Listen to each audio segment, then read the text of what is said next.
শ্রীমদ্ ভগবদ গীতা যথাযথ। কৃষ্ণ কৃপা শ্রীমূর্তি শ্রীল অভয় চরণারবিন্দ ভক্তি বেদান্ত স্বামী প্রভুপাদ আন্তর্জাতিক কৃষ্ণ ভাবনামৃত সংঘের প্রতিষ্ঠাতা ও আচার্য। দ্বিতীয় অধ্যায়, সাংখ্যযোগ। শ্লোক 27। জাতস্য হি ধ্রুবো মৃত্যুর্ধ্রুবম জন্ম মৃতস্য চ তস্মাদপরিহার্যের্থে ন ত্বং শোচিতুমর্হসি। অনুবাদ: যার জন্ম হয়েছে তার মৃত্যু অবশ্যম্ভাবী, এবং যার মৃত্যু হয়েছে তার জন্ম অবশ্যম্ভাবী। অতএব অপরিহার্য কর্তব্য সম্পাদন করার সময় তোমার শোক করা উচিত নয়। তাৎপর্য: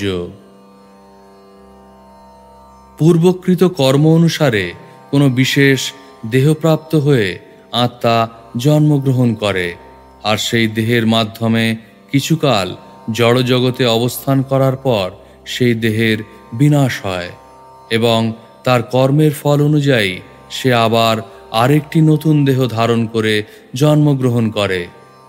এভাবেই আত্মা জড়বন্ধন থেকে মুক্ত না হওয়া পর্যন্ত জন্ম মৃত্যুর চক্রে আবর্তিত হতে থাকে।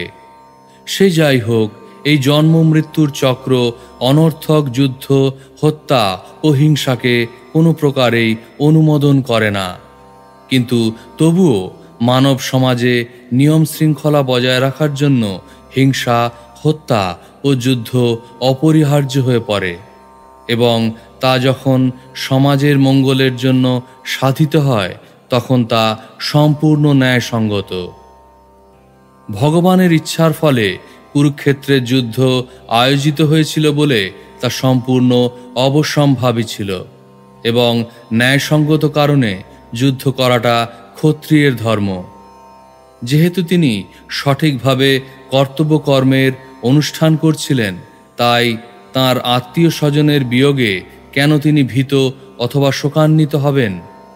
কর্তব্য কর্ম থেকে ভ্রষ্ট হলে পাপ হয়, এবং অর্জুন যে স্বজন হত্যার পাপের ভয়ে ভীত হচ্ছিলেন, প্রকৃতপক্ষে সেই পাপ তাঁর হতো যদি তিনি যুদ্ধে বিমুখ হয়ে রণাঙ্গন পরিত্যাগ করতেন। এই ধর্মযুদ্ধ থেকে বিরত থাকলেও মৃত্যুর হাত থেকে তিনি তাঁর তথাকথিত আত্মীয় স্বজনদের রক্ষা করতে পারতেন না। প্রকৃতির বিধান অনুসারে একদিন না একদিন তাদের মৃত্যু অবধারিত, কিন্তু অর্জুন যদি তাঁর কর্তব্য কর্ম থেকে বিচ্যুত হয়ে পথভ্রষ্ট হয়ে পড়তেন, তাহলে তার মান মর্যাদা ধূলিসাৎ হতো।